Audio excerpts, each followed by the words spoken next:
All right, guys, welcome to the first episode of the Prospecting411 podcast. Today, I'm here with my co-host Cam Freeman, the co-host to our account. Yes, sir. What's going on, guys? And today we're doing our mock draft 1.0. So today we are going to be going over who we think is going at every pick, giving a little breakdown on our guys that we have, and just a little blurb about the teams, player, etc. So, Cam, if you want to start us off, we're going to start off with each of us going over the first pick, who is the Pittsburgh Pirates. I think we both got the same guy, but Cam, I'll let you go first. I mean, man, it's nothing crazy. We were talking about it. We've been talking about it for a long time, and a lot of people are saying it's a lock. And honestly, it MLB draft is just so like it's no like there's no way to really Unpredictable. be able to be like Yeah. this is the guy because of like the money slot situation usually. And so Exactly. I'm not gonna necessarily say it's a lock, but my number one overall pick for the Pittsburgh Pirates is Dylan Cruz, outfielder out of LSU. Yep. And I'm the same way. I think Cruz is the best prospect period that we've seen in the draft since Adley Rutschman. I think he's the biggest Oh lock yeah. to go one since Rutschman. Coming into the year, start off hitting over 500 to start the year for a few weeks, down around 430 right now, with a little bit of struggle at the end of SEC play, which has some people debating between him and another SEC outfielder we will get to in a few picks here. But I think he's really the complete package, and he should be able to stick in center field. He's got the bat that we all like. He's very athletic. He's a five-tool player. I, So, the only place in which again like we've talked so much about this stuff, and that's why we're doing this is the only thing that I disagree with that you said is I'm not sold on the glove in center field. I'm not saying he can't play defense, but I'm just not sold on if he would be an elite defender in center field, which is what a lot of teams look. yes, I do think he could be an average center fielder for sure, yes, I think he could play the but spot. obviously the bat's going to play anywhere. The It bat doesn't will play. Yeah. what you're doing. The bat's going to play anywhere. Righty, 6 foot 205 out of LSU. I'm looking here at MLB's draft grades. They've got his hit as a 70, power 60, run 60, arm 55, field 55. He's an overall 65. I mean, yeah. Yeah, he's the full package there. The only thing like we talked about to where we don't know, the Pirates last time they had the number one pick went under slot in 2021 with Henry Davis. I feel like now with the Pirates, this is they when they picked in that 2021 class, there wasn't really a clear cut guy. There was Lawler, Meyer, Davis, few other names that popped up at the time that people liked at the number one spot. But I feel like this year's more of a clear cut kind of picture. So that's it. Number two, we got the Washington Nationals. The Nationals have the track record, if we look back since Mike Rizzo took over in 2013, of taking one position and out of a certain ranking. That is a collegiate pitchers. That is something that they really look for. They have drafted, let me count, four picks have been collegiate pitchers since 2013 when he took over. And going after a couple high school bats the past couple of years, I think they're about to go back to those ranks. For me at number two, I have the Nationals taking out of LSU, Paul Skeens, the big righty that transferred from Air Force. Has been dominant this season, running the fastball, touching triple digits, has elite stuff, strikeout numbers very high. Um, and when we've seen him get banged around, he has come back and performed well. So he's got everything you would want in someone at the Yeah. top of the rotation. I'll let you go ahead for a little bit there. Yeah. So I'm on the same wave here. It's Paul Skeens for me at number two for the Nationals. I'm not as high on him as a lot of other people. I'm not saying he's not good. He I've been seeing best pitching prospect out of college since Steven Strasburg, which funny enough adds up that I've got him going to the Nationals. Again, that fastball is really improved. It was low 90s, low to mid 90s when he entered college. It's hitting triple digits now, like you said, usually Yeah. sitting at like 98. So he's Yeah. got that really hard fastball with his High, big yeah. frame. High spin rate, rides through the Yeah, zone. He's got a lot of stuff that scouts would like. All the data people are definitely high on Paul Skeens. yeah. And then he backs it up with a great slider as like that Great out. strikeout pitch at their Yep. pumping the gas. So Exactly. Number three. I think it makes sense for sure. But like you said, when they went bats, they went high school bats. So I wouldn't be surprised if they went Yes, someone like Walker Jenkins or Max Clark here. they could. But I think Paul Skeens makes too much sense for them because those college arms that they have taken so far haven't panned out. Arms in So, general. I mean, we've got Denneberg in 2018, yep, Rutledge behind him in 2019, Cavalli in 2020, but all those guys plagued by injury history. yep, Especially Rutledge and Denneberg still sitting in A ball is A something ball, yeah. definitely concerning And there. we thought Cavalli was going to make his debut this year, and then boom, Yeah, Tommy John. I debut. mean, Yeah, got his nuts. debut last year after I think a start or two. He was out for TJ, so definitely rough there. Number three with the Tigers. Now we'll move on. I know right here, this little clump 3, 4, 5. We have a couple differing picks here. Number three with the Tigers, we both agreed that it's going to be a high school outfielder. I had Max Clark going here. Um, let's see. I know who you got, but you can go ahead with that one. It is a high school outfield bat. It is Walker Jenkins though. Yeah, We've talked about it. We've talked about Max Clark and Walker Jenkins. I know you if you want to say it, but me personally, I'm not that big on Max Clark. yeah.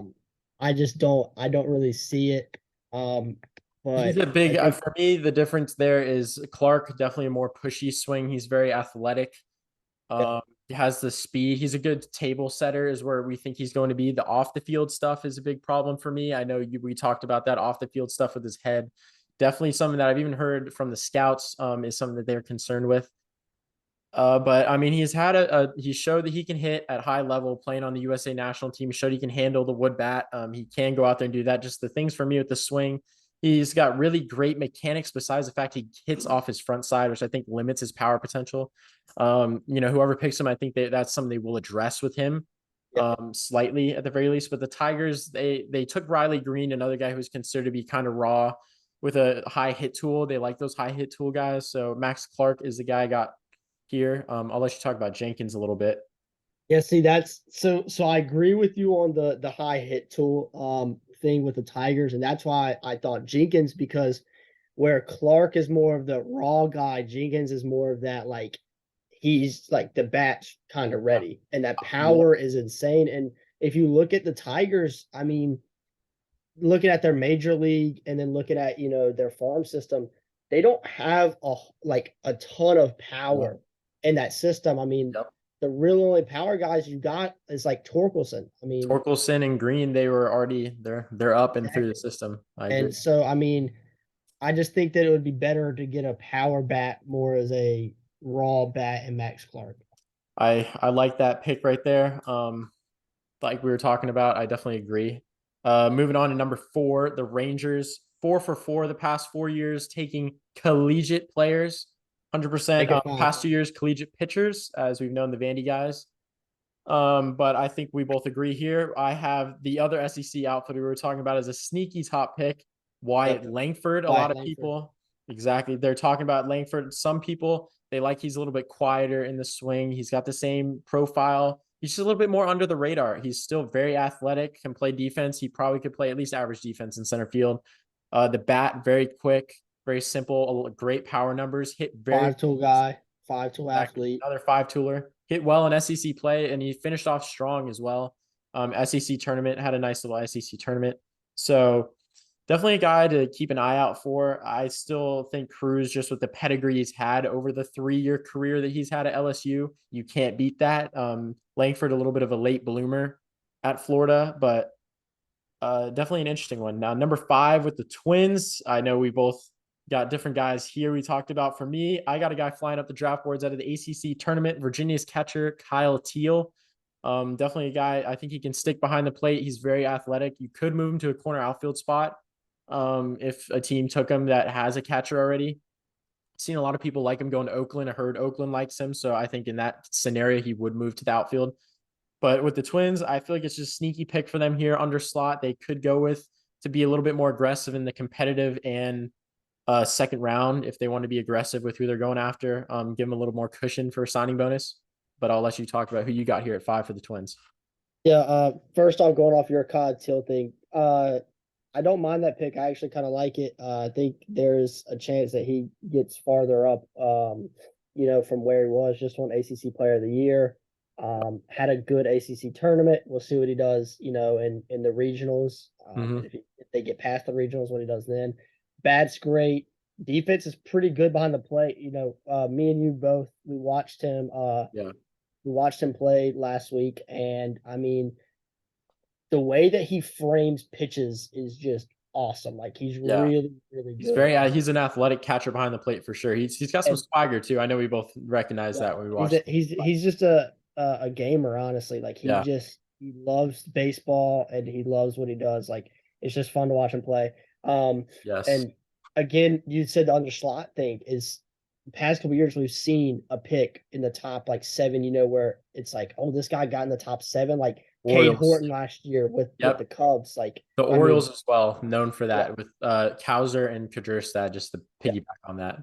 yeah. But my pick here at 5 with the Twins is Rhett Lauder. I know that he's kind of seen as pitcher 3 in everybody's eyes, with Skeens, Dollander, Lauder is kind of like that top 3. Yeah. I just think that there's always a pitcher every year when the College World Series time rolls around that gains a little bit of hype. And now Rhett Lauder already has the backtrack. 2-time ACC Pitcher of the Year, Yep. won it this year. I mean, great pitcher on the number 1 team in the nation this year. I'm big on Wake Forest. I think that they're going to go on a run this year, into Omaha and maybe deep into Omaha. And I think that he's going to be a spotlight on that team, which he Yeah. already is, but he's going to continue to be.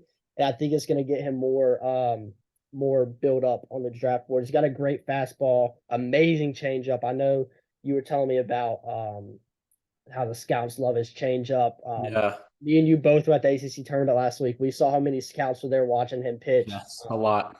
It was crazy, but I think I'm gonna have him jumping Chase Dollander. I think he is a better prospect, in my I like opinion. that. I feel like I agree in this spot. Rhett Lauder really is the mystery of the draft because we really don't know where he's going to go. We saw a lot of teams are picking way later in this draft that were there. They had guns on him, and they look like they seriously thought they have a chance at him. He's one of those guys that he could go top 5. He could be in the middle of the draft. He could be at the end of the first round for us. We I really agree. don't know. It kind of depends on where a lot of these guys fall out. But to back off of that, he did have a good game against Pitt when we were there. Settled down after a little bit of a rough first Yeah, inning. that's what I was gonna say. You talked about Skeens, like Skeens, and you saw him, you get roughed up, but then he settles down. Same thing with Louder. He got roughed up in the first inning. He got hit around. He got a run scored on him. They were down 1-0. And then I didn't see him give up a Yep. run after that. I don't I think he mean, did. we barely saw any knocks after that. And it's crazy to say roughed up after a 1-run first inning where they probably had 2 hits. Yeah, I think it was But 3. I think they had 3 hits. 3 hits in the, that's crazy to say roughed up, but that's just how it felt by how good he's been this year. He's been incredible. Moving on to number 6 with Oakland, another team that's very interesting to talk about. First pick with a new president of baseball operations. And I had Jacob Wilson at a GCU. I feel like he is a guy that fits their profile. A lot of their prospects are getting a lot closer to being big league ready. And I know how bad Oakland's been this year, but you've seen some of their young guys come out and Langoliers, Jordan Diaz, JP Sears, Waldachuk, Moeller. A lot of their guys they've been trading for, they're more big league ready, and Nestory Ruiz as well.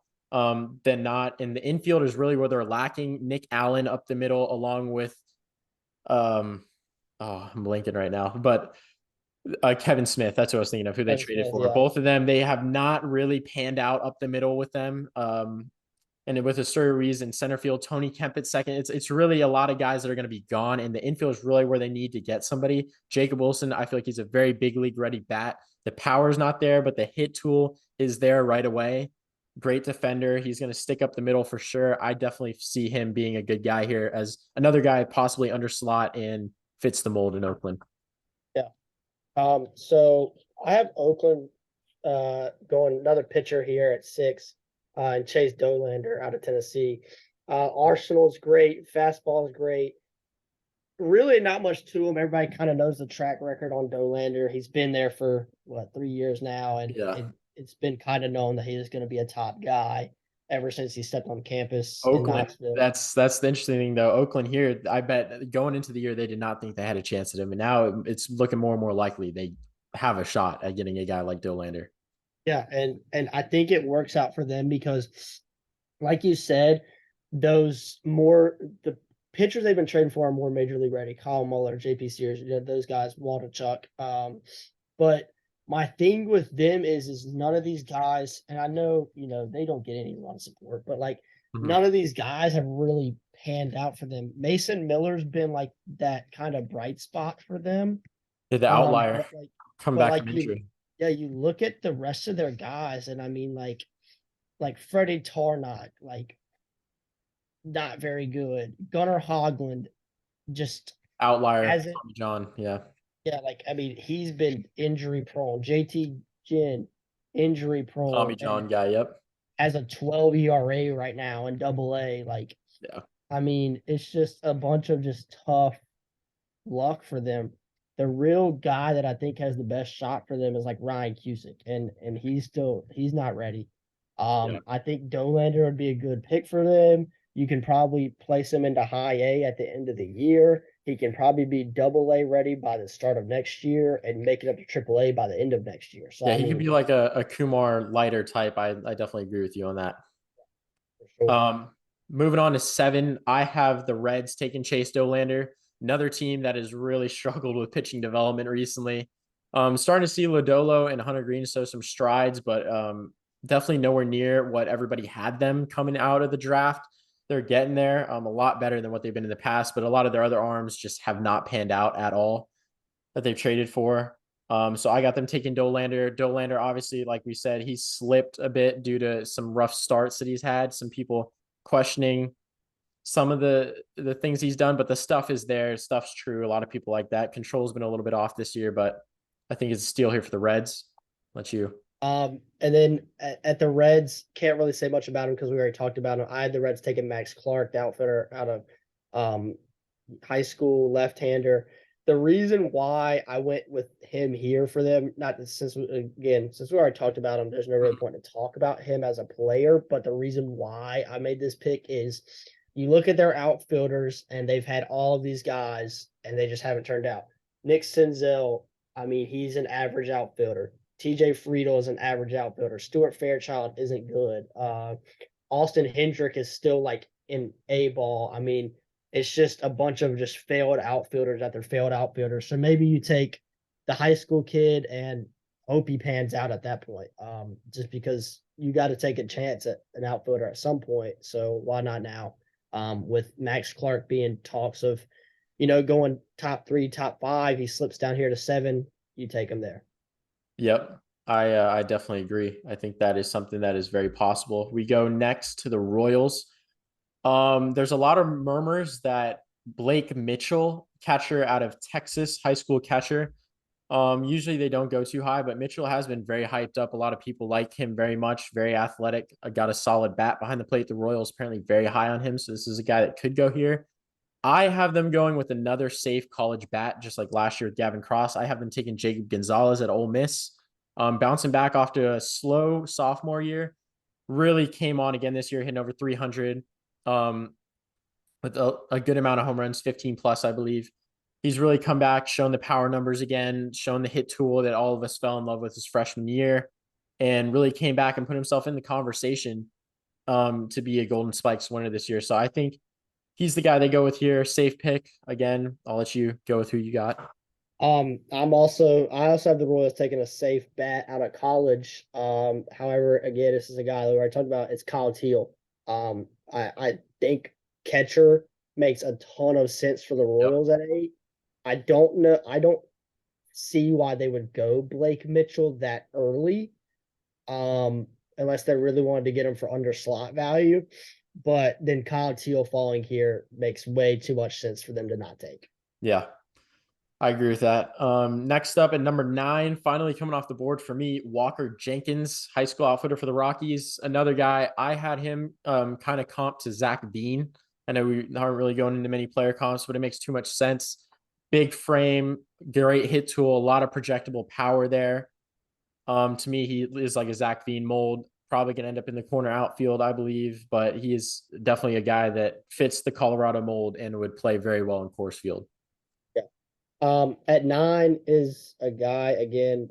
You just talked about solid bat, shortstop out of Ole Miss is Jacob Gonzalez. I think it makes sense for them.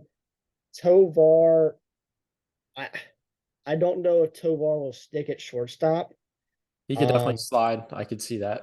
yeah, I could see him sliding over either way, whether Mhm. whether it's second or third, because they really don't have a solid guy at any of those three positions Yeah. because Rogers has been so rocky and McMahon. rocky. That's funny, but Yeah. and then McMahon's just kind of been like a circle guy. Like he just kind of just moves around and plays everywhere. So I think taking a solid shortstop bat would be good for them. Left-hander. I think left-handed bat would play really well in Coors. Well, any bat's going to play well in Coors, but yeah, love the pick for the Rockies at 9 with Jacob Gonzalez. Yep. Number 10, the Miami Marlins. I have them going with Rhett Lauder. Another college arm, kind of similar to Max Meyer, a guy that's kind of in the middle of the pack with the college arms in their class. A guy I think really has some upside. He's going to be controllable. We talked about him a bit earlier. I just think he's going to be a nice little pick there for Miami. Um, so I had them going someone else, and I'm gonna change it right now in my head. Um, I do think the arm makes sense at 10. I think it's definitely a pitcher for the Mhm. Marlins. But I'm gonna change it. I'm actually gonna take Noble Mayer, right-handed pitcher out of high Mhm. school, for the Marlins at 10. I think the pitcher makes sense. I was thinking maybe more college arm, but with the guys that they have right now, I don't necessarily think that they would need a college arm off rip, just because they kind of already have, like a solid 3, 4 man rotation, in the majors with, you've got Alcantara, you've got Yuri Perez, Edward Cabrera has been pretty solid. You're going to have Max Mayer at some point. Um, but yeah, I don't know if they would need a college arm right now. So I was gonna go college arm with Hurston Waldrop, but he's kind of fallen off a little bit. I still have him going first round, which we'll get to, but I am gonna switch this up a little bit. I've got Noble Mayer going at 10 to the Marlins. 11 for me, the Angels. Another team, college heavy drafts recently. I have them going here with Yohandy Morales. Anthony Rendon really has not been showing out for them. I think that experiment has not worked. Second base is also another hole for them. First base is another hole. Somewhere in that part of the infield, I think they want somebody, and they've shown that they are really willing to be aggressive and push these guys through the system. That's why I have one of the most big league ready bats, in my opinion, out of college, Yohandy Morales out of Miami, going here to 11. Definitely a shock pick. Some people, most have him at the back of the first round. The Angels, they're known for jumping people. Yohandy, I think he's getting hot at the right time, a big ACC tournament. I think in these regionals, he could really show out again. And I think that could just skyrocket his stock. And the Angels definitely are a team where he fits in. I agree. I like the fit. I still have him at the back end of my first round. But I do like that fit. Definitely makes sense with the college ready bat, and the third base need. Another name I would consider there, if that's like the way they go, is Brock Wilken out of Wake Forest. Really college ready bat. Yeah, But my pick at 11 is Jacob Wilson. I know the like that. shortstop don't really need it with Neto right now. Mm-hmm. Um, but I think it's a college ready bat that maybe could slide He could slide over. either way, I think for sure. And I agree. Definitely could see Jacob Wilson playing second base, for sure. And Yeah. again, they're being pushy. We see Neto up in what, a year, played a year in the Yeah, minors. exactly. So Neto yeah, too, smaller size guy. He could definitely slide as well. Either way they want to do it. So I like that. 12 Diamondbacks. This is another one I've read a little bit about. Got some rumblings here. Colin Houck, high school infielder. I got them taking him here. I think the D-backs, them with the high school infielders, Lawler last year, they really like the high school position guys, Drew Jones. Um, they've really started to contend, and they have a good, nice young core up in the big leagues already. I don't think they necessarily need to rush anybody into that core. of what they've built to contend. So I really think the high school ranks is where they're going to go back to again with Houck. I'm on the same wave of high school for the D-backs. However, I have them going Bryce Eldridge. This is a guy that we've seen, Yep. climb up the draft boards. Two-way player out of James Madison High School. Um, pretty good two-way player. He's 6'7". It's I want to mention that before we get too much six further. seven. 6'7", huge frame out there, can hit tanks, and he's up to 97 on the bump. Yeah. Now will he end up, being a two-way player? He's listed as a first baseman, right-handed pitcher, for those wondering. But yeah, I mean, the odds of him being a two-way player, in the majors by that time aren't as high as most would say, but this is the first like two-way player that we've seen fly up the draft board in a little while. Yeah. He's a left-handed batter, right-handed thrower, which I think is pretty cool. Um, Yeah. but yeah, I he's got a pretty good fastball. And he can hit pretty good. I would probably say if he sticks one, it'll probably end up being pitcher, Yeah. um, over hitter. But yes, that's who I have them going at 12. Bryce Eldridge, two-way player out of high school. He reminds me of Reggie Crawford a lot. I think the difference here that projects him up the board so high, I think Crawford would have been in this position. He's healthy. No Tommy Yeah. John. He's coming in healthy right away. I think that is what kind of skyrockets him to that area. 13 with the Cubs. I got the Cubs going back with one of their connections, going back to Stanford to pick another infielder. I got Tommy Troy going here at 13 to the Cubs. Just like they took Nico Horner. They're a team that really likes going after some guys that are a little bit under the radar usually is where they go. Or Troy, not necessarily completely under the radar, but a lot of people really undervaluing him, I think. Had a great season at Stanford in the Pac 12, not a bad baseball conference at all, usually very competitive. And he's really shown that size isn't really an issue with him. He's produced a lot of power. He knows how to use his body, high hit tool. I really like Troy here. Um, 13 Cubs. I have them also taking a shortstop. Um, However, it's a high school guy, and I'm gonna try not to butcher this. Arjun Namala. Um, Yep. High schooler out of, I think, is it Florida? Yeah, I believe Is he? he's out of Florida. Yes. Yeah, so he's 17-year-old out of Florida, righty, 6'1", 184. Been to Florida State. He's a pretty solid guy. Defense, correct me if I'm wrong, is like really good though, right? Yes, his defense, elite defender. He's a really raw player, but being Yeah. so young at the draft date, a lot of teams are drooling over him, Yep. especially the Guardians. I know they really like him. I doubt he slips all the way into the 20s where they are. Yeah. But that is another guy at 14. I got the Red Sox, like our guy that we just talked about. They are going 4 for 4 on high school infielders. Arjun Namala falls into their lap. I got them taking him at 14. Um, yeah, that's it right there. 4 for 4 high schoolers. Um, Man, for just to put it out there, I am a Red Sox fan. So, um, if we take another high school infielder, Arjun isn't a bad player, so I wouldn't be necessarily opposed to it. But it's just the need. I have us taking. I was taking a high school pitcher actually, Thomas White, Massachusetts native, 6'5", 210 lefty, again out of high school in Massachusetts. Really good pitcher, really good prospect. I think it makes sense for us at 14. So yeah. So now at 15, we get to the White Sox. The White Sox, I have them going Noble Meyer out of Jesuit High School. That is where Mick Abel went, actually. High pedigree there. Big high school arm. So I like that one. What you got?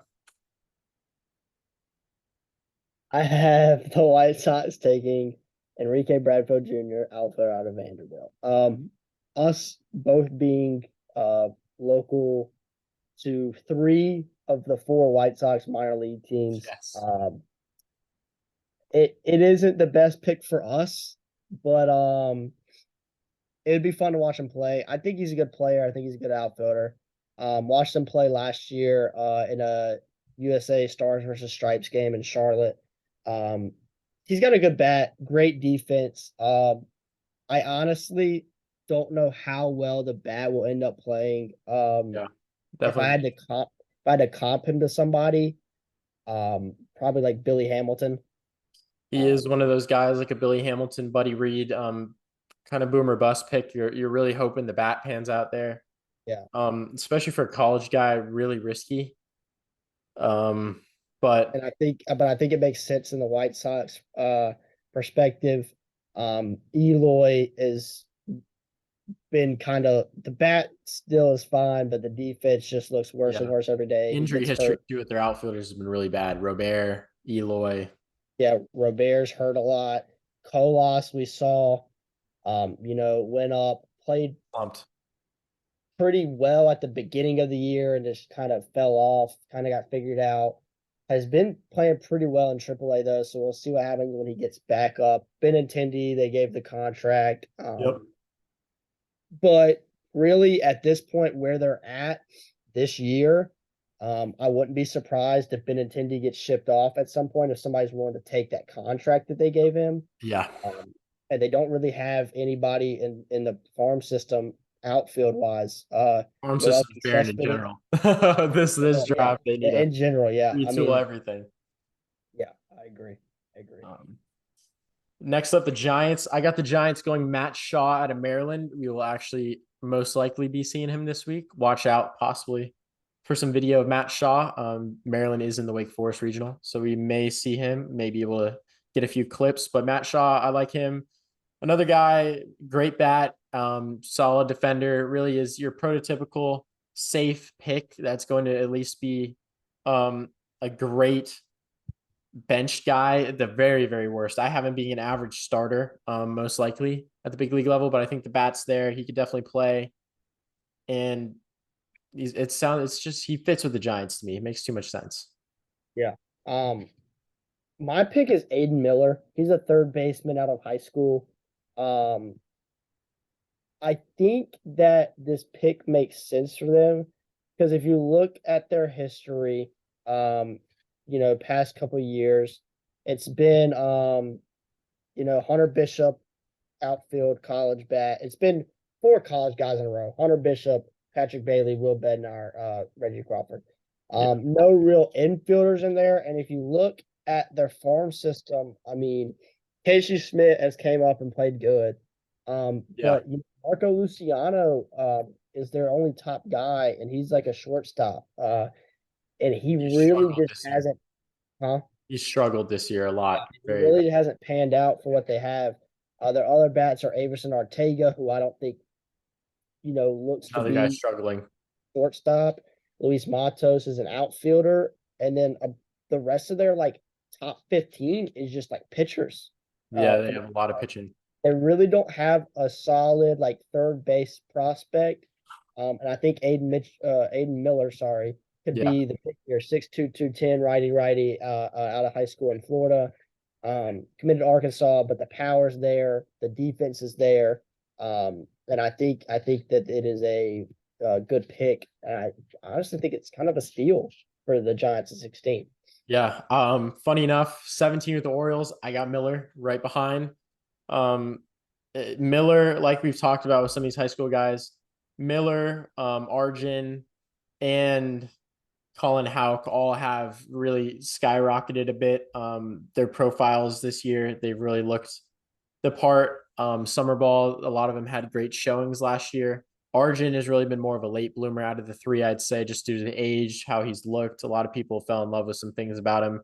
The other two have really shown that they're mature, ready to go high school bats that could really play. Obviously, nothing close to where we got Jackson Holiday. I mean, we saw him recently. He's one of the best high school bats I think I've ever seen Yeah. coming out of a draft. But Eden Miller, again, I think the Orioles go back to the high school ranks. Makes too much sense. Yeah. So I also have the Orioles taking a high schooler. Again, like I had said earlier, when we came to the Marlins, I kind of flipped everything around from what I had. So I originally had Thomas White going here. But now because I'm flipping some stuff around, I'm gonna move up here. I'm gonna have the Orioles take Charlie Soto, right-handed pitcher out of high school. He is a good thrower. Again, right-hander, 17-year-old. He's also out of Florida. He's Big huge, fastball. 6'5", 210. Yeah, great fastball, pretty decent slider, also has a changeup. But I think that this pick makes sense for them. I think they could use an arm because we've seen that their arms have been really shaky. They signed Cole Irvin. He was doing pretty decent at the end of the season, fell off hard, is now back in AAA. John Out Means is and always heading hurt. rotation is not really what you want. Yeah. And John Means has been hurt. Bradish, Gielad is nothing. back in AAA. And really, I mean, besides that, I'm trying to think. They really don't have too many other guys. I mean, they've got DL Hall, who's been kind of shaky when up in the major Yeah, leagues. And then up and after down. that, like, who's their next guy? Like Seth Johnson, who's been Kyle hurt. Bradish. Bradish has been up with them for a while. They got him from the Angels, but another guy, he's sitting high fours, low fives. Not I mean, really. their best pitcher so far has been Tyler Wells, and he's at best is probably a 3 in a solid rotation. Yeah. So yeah, got them going arm, high school, out of Florida. 18, I got the Brewers here. Taking a little risk from a guy that's dropped a bit. Hurston Waldrop out of Florida. All the stuff's been there. And SEC tournament really showed you that he does have that stuff in the tank, that he can come out and be a lockdown guy on any night. Because when he came out, I believe he threw against Alabama. If I'm correct about that, I'm pretty sure. Came out and he showed the ace stuff that he has. Big fastball. Very enthusiastic, very into the game. You could tell he's very passionate when he's out there on the mound, but he's got an elite breaking ball, great fastball that rides into the zone, 95, usually with the fastball, runs it up 97. He's got a lot of stuff that really could make a scout drool. It's just the control this year has really not been there since transferring to Florida from Southern Miss, but I think the Yeah, Brewers take the chance on him. yeah. So I have the Brewers taking a chance, I would say, in Blake Mitchell, the catcher out of high school. Where did we say he's from? Texas, right? Yeah, Texas, yeah, Texas. He's from Texas. Texas. Left-handed bat, right-handed arm, 6'1", 192. He's got a decent frame for behind the plate. They had Jefferson Cuero in their farm system. Mm-hmm. We saw him play last year. Me personally didn't impress me too much. I know he just snuck into the top 100 Elite prospects, but defender. He's known yeah, elite defender behind the plate, especially with the frame rating. yeah, Good at throwing guys out. On the base pass, the bat is really the big question. He showed that he yeah, can hit a little bit, but it's nothing too crazy. I mean, to me, he looks like he would play similar to an Omar Narvaez, like when he was in Yeah. Yeah. Milwaukee. And so that's my thing with Blake Mitchell is I think the bat on Blake Mitchell can end up playing a little bit better than Quero's is. And he's got, if not just as good defense, better defense than Quero does. Yep. Blake Mitchell, elite behind the dish.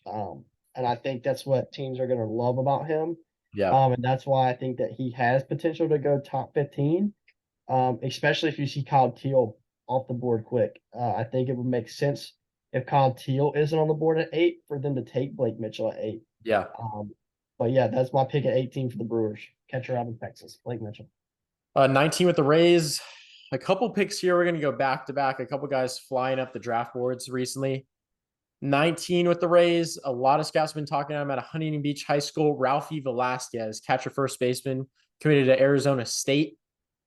Rays, they've been known to go and reach a little bit in the first round when they go get guys. Bitsko, Xavier Isaac. They've really gone out and kind of grabbed some guys that they liked out of the high school ranks. Velasquez, I think, fits in. Big bat, once again, kind of like Isaac. What they saw in him, a big bat, defensive profile. Gonna have to figure it out, but the bat is there, and it really is more advanced, I think, than Isaac's bat. Shows a good feel to hit, so I think that's where they get Velasquez here. Um, okay. So I have the Rays. They went high school 3 years in a row. I've been going college guy this year. Where you were talking about this for the Brewers, I have them taking Hurston Waldrop. I think that it makes sense. The track record they have with developing pitchers. I think that if any team thinks that they can develop what he's struggled with, it's 100% the Tampa Bay Rays. And I think that the pick makes a lot of sense for them. And him falling to them is a really good pick for them. So yeah, Herschel Waldrop out of Florida, right-handed pitcher to the Rays at 19. 20, the Blue Jays. I got another guy that's recently flown up the boards. We saw him at the ACC tournament. A lot of the stats people, analytics guys, it's their darling in this year's draft. Mac Horvath, kind of a utility guy at UNC this year. UNC has used him recently in center field in replacement of Vance Honeycutt, excuse me. And he's played third base and shortstop in the past as well at IMG Academy, where he came from. Horvath really showed he's got a quick bat, very quick. Was intentionally walked twice in the tournament now without Honeycutt behind him. He's really been the guy that teams don't want to let beat them. Hit the ball really hard up there at the plate, is very athletic, showed off the speed on the base path a few times. We got some film of him if you guys would like to go see that. It's on the YouTube and the Twitter. But Mac Horvath, that's who I got going to the Blue Jays here at 20. So this is another pick that I had someone going here, and I'm gonna change it again. Originally I had the Blue Jays taking Matt Shaw here, which we had talked about, but I'm gonna actually switch this up. I'm gonna have the Toronto Blue Jays take Braden Taylor, third baseman out of TCU here at 20. Uh, Braden Taylor is 6'1", 180. He's lefty at the plate, righty throwing. The hit tool's there. The defense is decent.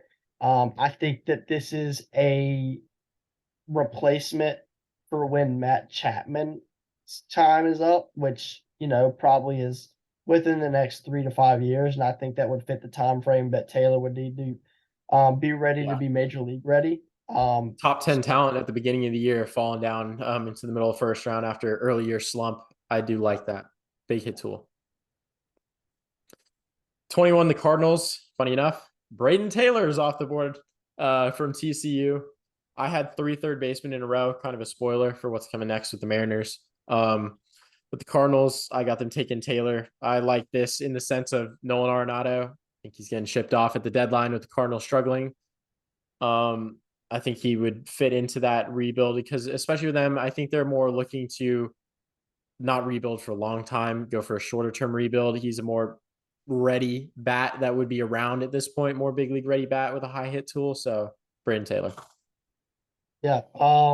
So I have the Cardinals going with your guy you were talking about earlier. I think you had him going pretty early. Colin Houck, shortstop out of high school. I think it makes sense for them. I don't know how long Tommy Edman will stick around in there. We know that they have Nolan Gorman as a franchise second baseman. But yeah, Colin Houck, we kind of already talked about him, so there's not much to say. Have him going at 21 to the Cardinals. Yeah, 22, the Mariners. Mariners have 3 picks in the top 30. They have 22. They will have 29 as a compensation for Julio Rodriguez, winning rookie of the year. And they will also have 30 as another compensation pick. At 22, since they got those other 2 picks, I think they're going to want to spend lavishly. I think they will want to go for someone that they can go a little under slot with the first one. I have a guy that we've talked about a bit, Brock Wilken out of Wake Forest. Now, Wilken out of Wake Forest, highest walk rate in his career in the college baseball. He cut down the strikeout rate from last year, which a lot of people were very concerned with. And at third base, he is a solid enough defender. I think he will stick at the spot. Very worst, you move him over to first base. Big frame, a lot of power in that bat is what a lot of teams like. And I think he would fit very well in Seattle.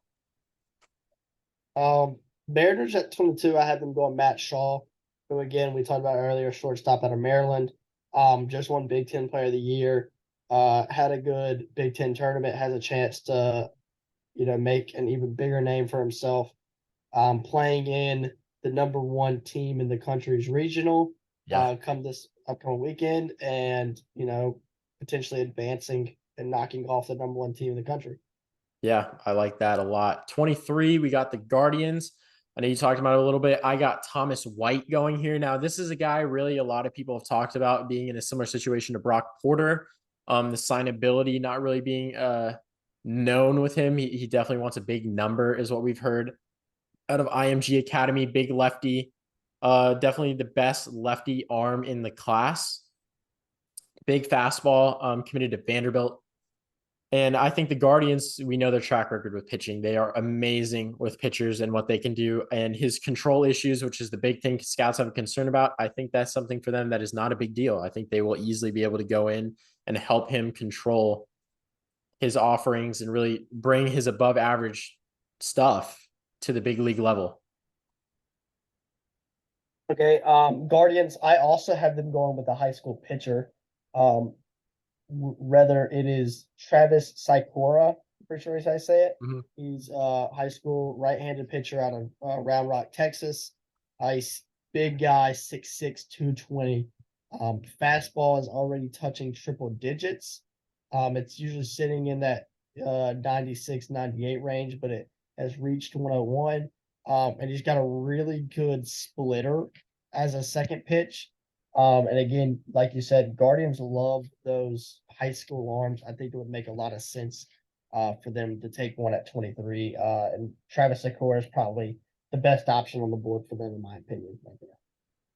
24, the Braves. I got the Braves going with a college bat here that's really gained some steam out of Florida Atlantic. Nolan Shaniel, I believe is how you say that.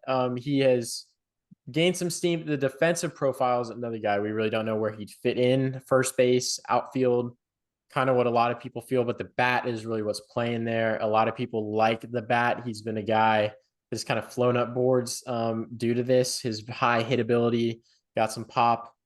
The bat's really what's going to carry him as a lefty bat here. Um, my pick at 24 is also a college bat for the Braves, but there are two positions that people look at that aren't super solid right now is the left field and the shortstop, and obviously they hope Vaughn Grissom can still pan out. Um, but my pick is kind of almost a Vaughn Grissom like push, like hey, come on, man, like let's Yeah. do this and Tommy Troy. Again, you talked about him earlier, shortstop out of Stanford, Pac-12 competitive baseball, really good team out there at Stanford. Tommy Troy's kind of been that catalyst for them to win. Pretty good bat, and I think that again, this is one of those guys that you could see them advance him pretty fast through their system. But yeah, I have them taking Tommy Troy at 24. 25, I got the Padres taking a guy we talked about earlier, Bryce Eldridge, big two-way guy. Just Padres like a lot of high tool, high potential guys. I think Eldridge fits in with that. So the Padres love a guy that can hit, right?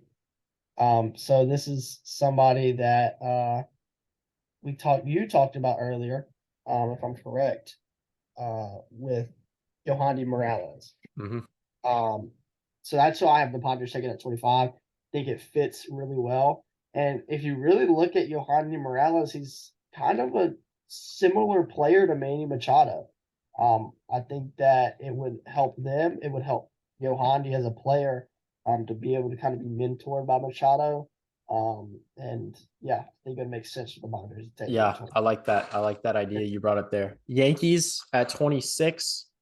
Yankees have been known in the past to definitely dive into a lot of guys that are under the radar, taking the chance on a lot of guys that are further down the board. Volpe in 2019, Trey Sweeney in 2021. We've had Spencer Jones this past year. A lot of guys have really been under the radar further down. Once again, I think they go back to the high school ranks for an infielder close to home from New York. I got Sammy Stafura, a New York high school infielder. He is ranked at 119 by Pipeline. Definitely down there, but I know a lot of people have the Yankees connected with Stafura. They like him a lot. They see him as kind of going back towards that Anthony Volpe track record. So I have Sammy Stafura at 26. So this is another one that I just changed right now, and I like it. You were talking about them reaching. I do have the Yankees reaching, but when you look at it, well, Volpe was a high school guy reach, but like when you look at it, Trey Sweeney, Spencer Jones, like these guys have been college reaches. They Yeah. usually go for these more, ready guys, raw guys, and that's where I have them drafting a guy. I think we have film on the channel. Actually, I watched pitch earlier this year, and Cade Kuehler, right-handed pitcher out of Yes, Campbell. we do. 6 foot 215, fastball is great. And he's got really good off-speed stuff too to get the strikeouts, curveball, slider, and he has a changeup. His control is kind of what is been in question with him. But again, this is a guy that Campbell, a small school, is in a regional. And they've got a chance to make some noise. I actually have them winning the regional they're in. Yeah, Cade definitely a guy that could come out and make some noise. At South Carolina, I agree. He's has the pedigree in the past pitching in these big games. He has pitched in regionals before. Yeah. I do like that a lot with the big fastball. I definitely think he fits with the Yankees, uh, especially with Brendan Beck not working out from a few years ago. Also, Drew Thorpe kind of being an interesting one. So it kind of fits the pedigree there. 27, the Phillies. Got the Phillies going with an outfielder, one of the bats that has been one of the hottest college hitters right now out of the Pac-12 tournament, Chase Davis out of Arizona. If you watch his swing, I don't know how you can't see it. Carlos Gonzalez, it looks exactly the same. Plays the same way too. He's got a lot of power there. It's something that you could really fall in love with. Was projected to be a high draft pick coming out, went to Arizona, and now I think he definitely will be a first rounder. For me, I think the bat really plays. The outfield is really where there's some concerns, but I think he should be able to hold down a corner spot, and the big bat should really take over. So the Phillies, right? We're at the Phillies. Yeah, 20. 27. So I have them taking a guy that you talked about earlier. I think he's going to end up slipping into the first round somehow. Whether it be supplemental, compensatory, whatever. I think he goes in the top 40 picks. Is Matt Horvath out of University of North Carolina. Great bat. And the versatility is what really gets me. I think the Phillies will like his bat a lot. And then with being able to have that versatility, they can really play him, in a couple different places. I saw him play twice last week. One game he played third base, and then they moved him into left field after a defensive change halfway through the game. And then the other game, I saw him play center field. Yep. Versatility, I think he could play all three outfield spots. I think he could play third base, and I think there's a possibility that might even play second or short. Yeah, a lot of people I know, a lot of evaluators think he could play shortstop at least an average level. So it's the big thing with Horvath. I'm high on him. I am a Tar Heel. For people that wouldn't know that, but yeah. Anyways, 28 Astros. I have Jack Hurley, another guy that we did watch out of Virginia Tech. Jack Hurley, he's just the past 2 years has come on the scene with some explosive numbers in the ACC. Has really brought out the power numbers. OPSs of near or over 1,000, 2 years in a row, really has shown out, and made a case for him to go here. And it would fit in with the Astros, what they did last year with Drew Gilbert. I think he's a similar kind of player in this spot. A lot of potential, flying a little bit under the radar. I think you could see Jack Hurley here. I definitely think Chase Davis would fit in with them as well if he slipped to this spot. I had him going to pick earlier, but I think that would be another guy that would fit. And to wrap this up at 28, I have a guy. I think you had the Mariners taken. We talked about earlier. My guy, Brock Wilken, third baseman out of Lake Forest. Bat is great. Defense is pretty good. I think this could be probably a long-term Alex Bregman replacement for them.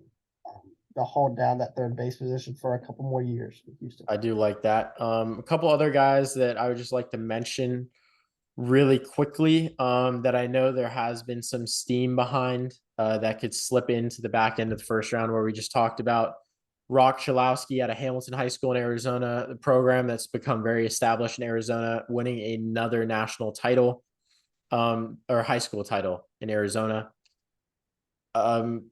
Just is another prep shortstop. A lot of evaluators like he could be somewhere in there. Next up, I got Jake Geloff out of Virginia. We did watch him. A guy that's got a big bat, can be a little aggressive at times, but a big bat, good track record. brother Zach Geloff. Both played at Virginia, both very good hitters. And the last guy I'd like to bring up is Colton Ledbetter out of Mississippi State. A lot of scouts really like Ledbetter, flying into the back end of the draft in the first round. Has been a very consistent guy you see in mocks getting there after a big year at Mississippi State in one of the hardest conferences in baseball. So that will do it for me. Just wanted to wrap it up with a couple guys. Anything else you got you want to wrap up with? Yeah, I'll throw in some names. You talked about Hurley. That was who I had the Phillies taken originally, but I changed it last minute. I think he'll definitely be a first rounder, whether that be, compensatory or something like that. Mhm. Somebody else to keep an eye on that I like is Jerron Watts Brown out of Oklahoma State, Yep. right, a pitcher. Big on. And then you talked about Nolan Schnau, however you say it, and Jake Yeloff. But one more guy I like is Colton Ledbetter. And then Travis Honeyman, outfielder out of Boston College. Hit tool is definitely there, and defense is there. The problem is, I think with him is his health. Hasn't played since April 29th. So will we see him in the regional? They are in what, Alabama's, right? They are Bama. They are Yeah, Bama. so will we see him in that regional? Not sure. But yeah, him and Lou James Gruber, the third out of NC State, I I think was is about it. I forgot Lou James, Gino Groover, as they call him now. Gino Groover, another guy that's hit very well at the back half of the year. A lot of people like, and my last but not least, I know I said I wrap it up, but last but not least, a little sneaky guy I will throw in here is Roman Martin at a Servite, UCLA commit. Played in one of the best high school baseball conferences in the country against top competition at Servite in the Trinity League. Definitely a guy that's a very athletic, raw guy that can swing it a bit. That I know another guy scouts could really project high, and I could see him getting into the back end of the first round here. Oh, one more thing I forgot to say. When we were talking about when I was talking about Yohandy Morales, we were talking about how he's been really hot. And he's got a chance to move up the draft boards, during this, College World Series time with the regionals and everything.